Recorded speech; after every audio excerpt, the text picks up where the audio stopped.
C'est Dieu qui a choisi le nom. Mais c'est dans la Bible, Genèse chapitre 16. Dans la Bible en plus. C'est dans la Bible, Genèse chapitre 16, à partir du verset 10. Docteur. Est-ce que Dieu peut-il choisir un Pendant nom, ce temps, les hommes de Dieu fouillaient la Bible là parce que le docteur nous fait peur. un nom théophore pour un enfant bâtard? Et quand vous dites d'Agar qu'elle était une concubine d'Abraham, parce que même dernièrement j'ai On la rabaisse à ce point. j'ai entendu notre frère Mbota débattre avec un pasteur de l'église primitive, mais qui n'a pas été aussi à la hauteur par rapport aux questions, à la question liée à la polygamie. Il a dit, bon voilà, Abraham n'a eu qu'une seule femme, Jacob n'a eu qu'une seule femme, Rachel, toutes les autres n'étaient pas ses femmes. Mais quand vous dites ça, vous oubliez que Jésus est sorti de la descendance de Léa, pas de Rachel. Il est sorti de la descendance de Léa, qui est une femme que Jacob n'aimait pas au départ. Et quand la Bible nous dit, quand Dieu vit que Jacob n'aimait pas Léa, Dieu fit de sorte que Rachel soit stérile, et il rendit Léa féconde afin qu'elle soit aimée de Jacob. Et donc Jésus est sorti de la femme qui serait une concubine selon Bota. Il est sorti d'une femme qui serait une concubine, et une femme que Jacob n'aimait pas. Si vous comprenez ça, tout cela ça commence à nous faire mal à la tête, mais on se force de comprendre. Et tout cela, c'est parce que les gens cherchent. C'est comme aujourd'hui, nous avons un problème sérieux dans nos pays, que ce soit en République du Congo ici, que ce soit en RDC. Aujourd'hui, nous savons que la pyramide démographique est en faveur du taux de la femme. Les femmes sont plus nombreuses que les hommes. Quand vous rentrez même dans les églises, les femmes sont plus nombreuses que les hommes. Mais maintenant, si un homme prenait une seule femme, où iront les restes des femmes? Elles vont traîner dans les rues. Mais c'est ça. C'est-à-dire, on est en train.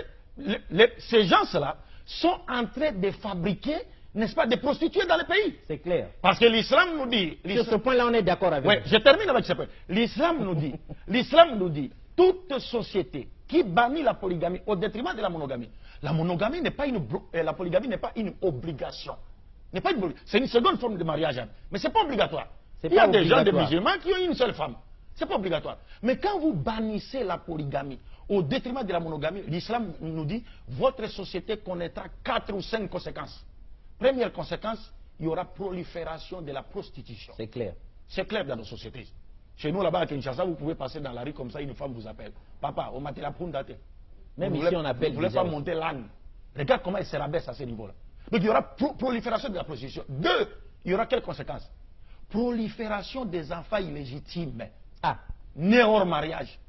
Quatrième conséquence, prolifération de l'infidélité. Parce qu'un homme qui voudrait épouser une seconde femme, vous le privez de ces droits-là, mais il va sortir. Il va sortir. Et s'il sort, même la femme qui est restée à la maison, la femme dira, ah, mais lui il sort, il va ailleurs. Il pense que, on appelle ça, moi je dois faire quoi? Elle va faire quoi? Elle va chercher à aller ailleurs. Ça va créer l'infidélité. Et enfin, c'est quoi? C'est la dépravation totale de mœurs. Parce que les femmes qui sont devenues plus nombreuses que les hommes vont chercher à satisfaire leurs besoins. Et là, quoi? Vous les condamnez à devenir, à se livrer en dessert et en amis fidèles à des hommes mariés ou non mariés. Et c'est ce que nous constatons. C'est ce que nous constatons. Mais maintenant, si on posait la question par rapport au taux de la femme aujourd'hui, le christianisme propose quelle solution? Il n'y a pas de solution. Il n'y a pas de solution. Homme de Dieu, on vous respecte, hein? Vous êtes archibishop, pourquoi on ne refuse pas? Mais regardez dans votre propre église. Il y a combien de femmes et combien d'hommes? Les restes, ils vont faire. Donc tout ça, c'était déjà vu et planifié. Le prophète avait tiré la sonnette d'alarme. Comme pour dire, si une société bannit la polygamie, qui n'est pas obligatoire, mais si vous bannissez complètement, alors attendez-vous à ces 4 conséquences-là. Et nous vivons ça. Et nous vivons ça. Et nous savons que Jésus est Mais depuis ce temps-là, pourquoi vous ne nous aviez pas dit? Non, on a toujours parlé de cela. Et nous disons que Jésus lui-même... Mais les hommes de Dieu doivent changer. Nous, on peut avoir 3, 4, 5 sœurs en plus, ça fait quoi? Oui. Monsieur Bongo, Jésus-Christ lui-même, que la paix de Dieu soit sur lui, est sorti de la descendance d'un homme polygame.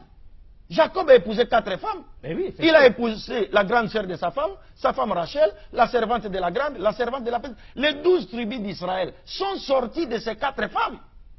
Mais on ne nous a pas dit ça à l'église. Mais on ne peut pas vous dire cela. On a dit seulement les 12 non, parce que celui qui nous... Mais c'est sorti d'où? Mais celui qui nous impose la monogamie obligatoirement, c'est quoi? Ce sont les autres, les Européens et les autres. Parce qu'aujourd'hui en Europe, si vous prenez une seconde femme, on va vous arrêter. Évidemment. Mais si vous prenez des hommes comme vous, qui portent des barbes comme vous vivez avec dans l'homosexualité, on vous applaudit. Là, on vous acclame. Mais quand vous prenez une femme naturelle, non, c'est fini, monsieur. Non, vous devez quitter. Est-ce que vous comprenez? C'est cela le problème. Donc nous disons dépravation des mœurs. Dépravation totale des mœurs. Au niveau mondial. Au niveau mondial, dépravation totale des mœurs. Oui, mais pour revenir sur le sujet. Pourquoi on ne laisse pas les gens sur leur faim? On est